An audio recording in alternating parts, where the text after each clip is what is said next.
हाँ भाई, सभी को नमस्कार। देखो, कल हमारा जो नरेंद्र मोदी प्रधानमंत्री जी की अध्यक्षता में क्या एक मीटिंग हुई थी, उसमें क्या था कि सीटी जो टेस्ट एक चल रहा है, कई दिनों से चला रहा था, कॉमन एलिजिबिलिटी टेस्ट। जैसे टीचर के लिए होता है ना, सीटेट होता है, स्टेट, आरईटी, रिट किया जाता था, वैसे सब एग्जाम के लिए क्या करने के लिए एक कॉमन एग्जाम बनाने का प्रक्रिया वो अंजाम दिया गया कल। ठीक है, ऐतिहासिक फैसला आया। मीटिंग किन की अध्यक्षता में हुई भाई? प्रधानमंत्री जी की अध्यक्षता में। कौन था भाई पर उस मीटिंग में? इसका जो जानकारी किसके द्वारा दी गई? हमारे सूचना एवं प्रसारण मंत्री जो है ना, कौन है भाई? प्रकाश जावड़ेकर। ठीक है, उनके द्वारा ये जानकारी दी गई। ठीक है, उनकी अध्यक्षता में क्या किया गया? एनआरए को मंजूरी दी गई। ठीक है, एनआरए क्या होता है भाई? National recruitment agency. ठीक है, जिसको हम कह सकते हैं भाई नेशनल रिक्रूटमेंट एजेंसी। ठीक है, इसकी मंजूरी दे दी गई भाई। ये एक कमेटी बनाई जाएगी, एक एजेंसी बनाई जाएगी जो क्या करेगी भी, एग्जाम को कंडक्ट करवाएगी। इसके थ्रू देखो क्या है भाई, 3 टायर जो 3 एजेंसी जो है, 3 एजेंसी जो है, इनको शामिल कर लिया गया है कि कौन कौन सी भी? एसएससी, बैंकिंग और आरआरबी। इनके अंडर में जो एग्जाम करवाए जाते हैं उनको क्या किया जाएगा भाई?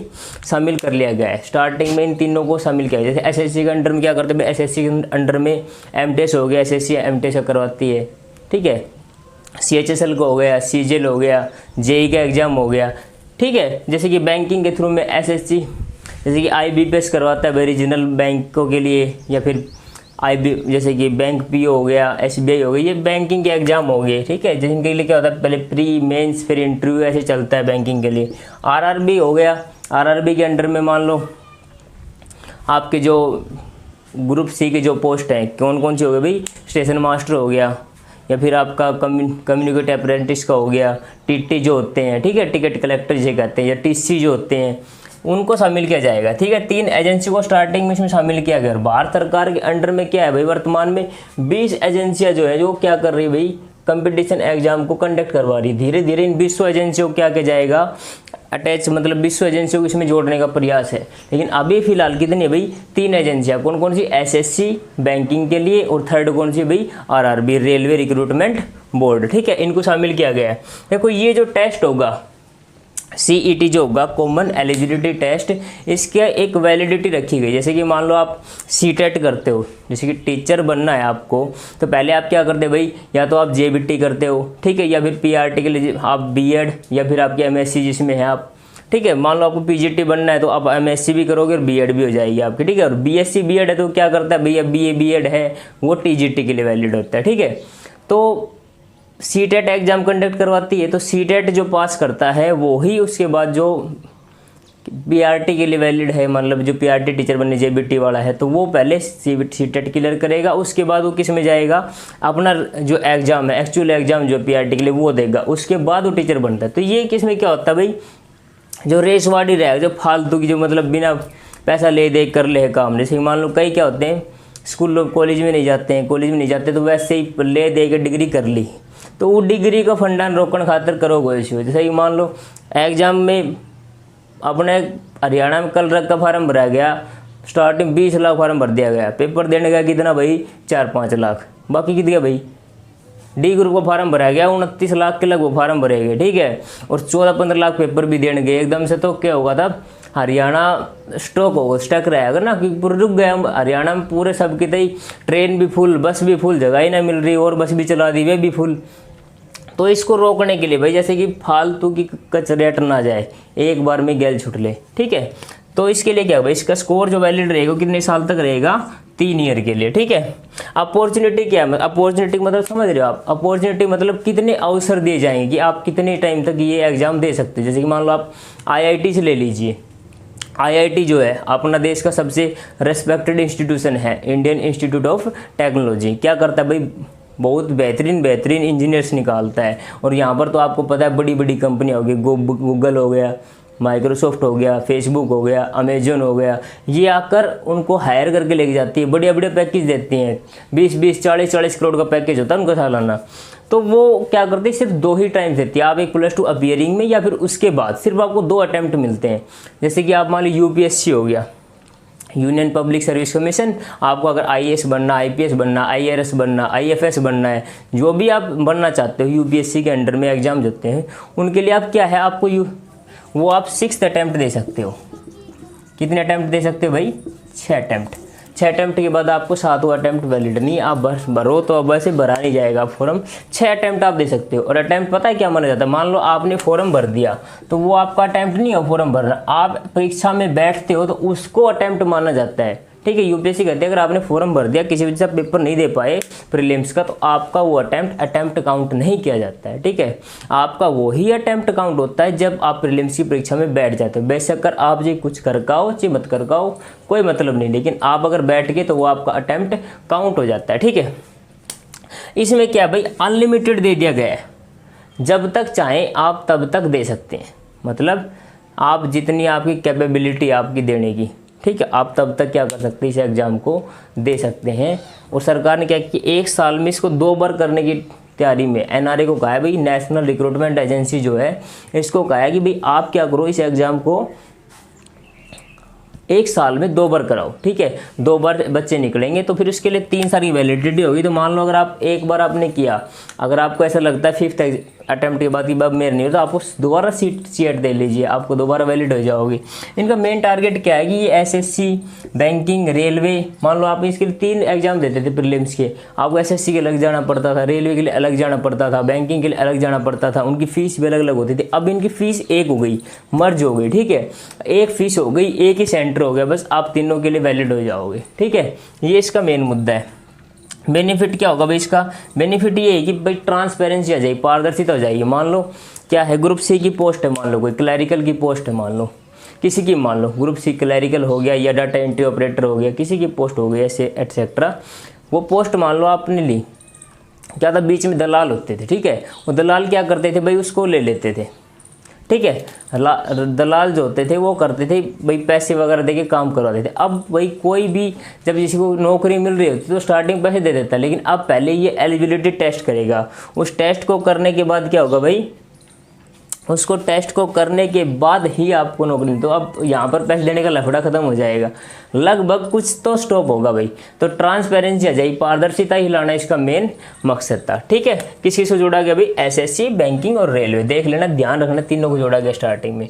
अब देखो क्या है भाई, ये जो है ना 10th 12th और ग्रेजुएशन 3 लेवल पे बनाया जाएगा। इसको मैं अलग से थोड़ा सा समझाऊंगा, अभी तो देख लेना आप। जैसे एनआरए जो है ना वो 3, जैसे कि अब ये थोड़ी ना भाई एमटीएस है, वो 10th बेस पे लिया जाता है। अब एग्जाम अब सीजीएल वाला है, अब दोनों का लेवल एक तो नहीं रहेगा ना। अब सीजीएल वाले को सीईटी टेस्ट दोगे तो वो तो एमटीएस का भी निकाल के जाए, दोनों निकालेगा, एमटीएस वाला बेचारा कभी कर भी नहीं पाएगा। तो इनका अलग अलग क्राइटेरिया रखा गया, वो मैं बता दूंगा, ठीक है। एनआरए क्या है भाई, नेशनल रिक्रूटमेंट एजेंसी, ठीक है। क्या करेगा, कंडक्ट एग्जाम करवाएगा, किसके लिए, ओनली बी और सी की जो पोस्ट है, जो बी और सी ग्रुप की जो पोस्ट होती हैं, सिर्फ उनके लिए ही एग्जाम को क्या किया जाएगा भाई, कंडक्ट किया जाएगा, ठीक है। बी और सी, इसको बोलते हैं राष्ट्रीय भर्ती एजेंसी।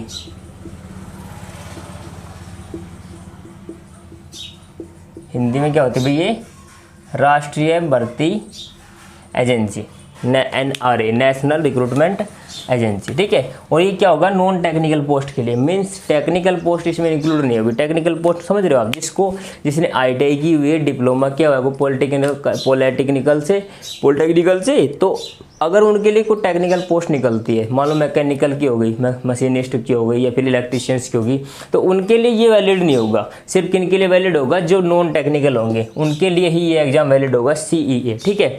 उसके बाद क्या भाई, स्टार्टिंग में इसको क्या किया जा रहा है, 12 लैंग्वेज में किया जा रहा है, 12 लैंग्वेज में स्टार्टिंग में इसको लॉन्च किया जा रहा है कि भाई आप 12 लैंग्वेज में दे सकते हो। धीरे धीरे जो हमने संविधान जो 22 भाषाएं अंकित है उनमें कर दिया जाएगा, ठीक है। आगे आगे धीरे धीरे इसमें इम्प्लीमेंट करते करते 22 भाषाओं को इंक्लूड कर दिया जाएगा। और अभी जो मैंने बताया था आपको अपॉर्चुनिटी की बात, अनलिमिटेड है, लेकिन अभी इसकी एज क्राइटेरिया डिसाइड नहीं किया गया कि भाई कितनी एज तक आप इस एग्जाम को दे सकते हो, समझ रहे हो। मान लो कोई एग्जाम है, सरकार कहती है भाई 17 से 40 वर्ष के लोग जैसे, मतलब मैक्सिमम एज क्या होगी 40 के बाद वाले क्या आते हैं भाई, वो अप्लाई नहीं कर सकते, मिनिमम 17। तो इसका भी क्राइटेरिया नहीं दिया गया कि भाई क्या क्राइटेरिया रहेगा, भाई कितने साल की उम्र तक के लोग सीईटी को दे पाएंगे, ठीक है। अगला क्या भाई, स्टार्टिंग में ये देश के 117 जिलों में स्टार्ट की जाएगी, मतलब सीईटी का जो एग्जाम होगा स्टार्टिंग में 117 जिलों में आयोजित किया जाएगा, लेकिन धीरे धीरे इसको क्या किया जाएगा, ऑल ओवर इंडिया में हर ज़िले में एक सेंटर तो मिलेगा ही मिलेगा, हर ज़िले में कर दिया जाएगा आगे। इसका मेन मोटिव यही है कि भाई डिस्ट्रिक्ट वाइज सेंटर आए। जैसे मान लो हमारे हरियाणा में एस्टेट है, एस्टेट का क्या करते भाई, हर डिस्ट्रिक्ट का डिस्ट्रिक्ट में सेंटर दे देते हैं। और तो पारदर्शिता को रोकने के लिए क्या कर भाई, डिस्ट्रिक्ट का जो नियर बाई डिस्ट्रिक्ट उसमें सेंटर दे देता कि भाई कोई अपनो 420 रिसी मान लो स्कूल में जानकारी कर ली तो अपने भाई मास्टर अपने जानकार बुलवा ले कोई, ठीक है। कोई मास्टर की अच्छी पकड़ हो तो उसको टीचिंग में मतलब एग्जामिनर के तौर पे बुलवा दे तो उसको करवा दे। तो इन चीज़ों को रोकने के लिए दूसरे डिस्ट्रिक्ट इतना ज़्यादा मैटर नहीं करता है। दूसरे डिस्ट्रिक्ट में चल जाया जा सकता है, 150 किलोमीटर जाना कोई बड़ी बात नहीं, लेकिन जब सफ़र 300 400 500 किलोमीटर हो जाता है तब दिक्कत आ जाती है। तो सरकार की वजह से ये भी थोड़ा सा कंसोलिडेट हो जाएगा। हम जो दूरी की यात्रा करते हैं, मान लो महिलाएं होगी, हमारी भाई बहनें जो हैं वो भी इतनी दूर नहीं जा सकती ना भाई, इस वजह से। और देखो क्या होगा फिर उसके बाद हर सेंटर में कर दिया जाए। अभी इसके लिए बजट क्या दिया गया है, 1517.57 करोड़ सरकार द्वारा एनआरए को दे दिया गया है।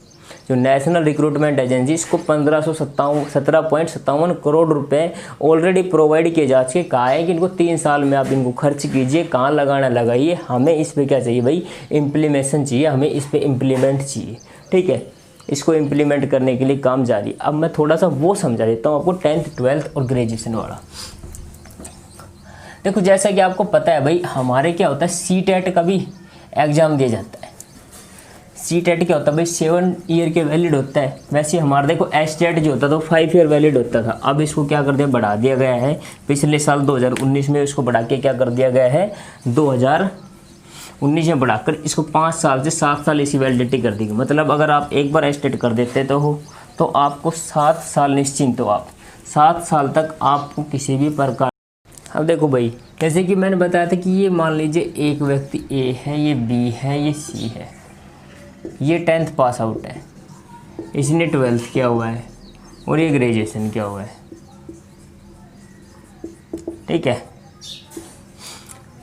इनका ये क्या है, क्वालिफिकेशन है, ठीक है। अब मान लो ये हम जो किसके अंडर करा रहे थे, एसएससी हो गया, आरआरबी हो गया, रेलवे और बैंकिंग, इनको मर्ज किया जा रहा है 3 एजेंसियों को, ठीक है। किसके द्वारा, एनआरए, नेशनल एनआरए के द्वारा, ठीक है, रिक्रूटमेंट एजेंसी, ये हो गया, ठीक है। अब मान लो जो एक व्यक्ति है जो डाटा एंट्री ऑपरेटर लगता है, और एक व्यक्ति सीजर में इंस्पेक्टर लगता है, एक्साइज इंस्पेक्टर लग जाता है, इनकम टैक्स इंस्पेक्टर लग जाता है, या फिर मान लीजिए एक व्यक्ति क्लर्क लगा और दूसरा व्यक्ति किसी में मैनेजर लग गया, तो वो दोनों की पोस्ट सेम थोड़ी नहीं, तो सबके लिए सर पे वो थोड़ी ना है भाई सबके लिए एक ही एग्जाम है, तो सबका वो मान लीजिए जैसे कि लेवल भी एक रहेगा, समझ रहे हो आप। अब मान लीजिए ये एग्ज़ाम होगा CEA, common eligibility test, CET, ठीक है, ये हो गया। अब इसका मतलब क्या होगा, देखो जो 10th लेवल की जो भर्तियाँ हैं उनके लिए एक अलग एग्ज़ाम, 12th के लिए अलग, और जिनको ग्रेजुएशन लेवल पे करना है वो अलग देंगे, ठीक है। 3 तरीके से करा जाएगा।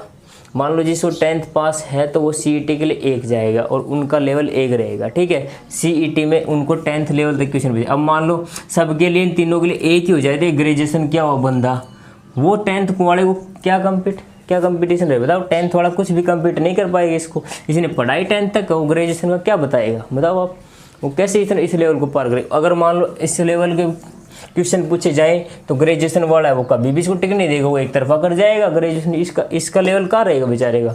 तो 10th लेवल पे अलग CET होगा, 12th लेवल वाले के अलग CET, ग्रेजुएशन वाले के अलग CET। पोस्टों को कंबाइंड किया गया, SSC, रेलवे, बैंकिंग, इनको कंबाइंड किया गया कि इनके थ्रू जो करवाना है वो इसके तरीके से करवाया जाए। और जो पेपर का मोड रहेगा वो रहेगा ऑब्जेक्टिव, मतलब क्या होगा, ऑप्शनल क्वेश्चन पूछे जाएंगे ABCD, आप उसके हिसाब से आंसर देना है कि आप क्या करवाना चाहते हो, ठीक है। और जैसे कि आपको पता है आज क्या है, 11 बजे स्वच्छता सर्वेक्षण की रिपोर्ट भी आने वाली, तो उसको भी हम देखेंगे आज, अगले वीडियो में बता देंगे कि कौन सा जो डिस्ट्रिक्ट है वो पहले स्थान पर आता है, हमारा कौन सा स्टैंड करता है। होप सो हरियाणा का भी कोई डिस्ट्रिक्ट आए, ठीक है भाई। जय हिंद, तब तक के लिए बाय।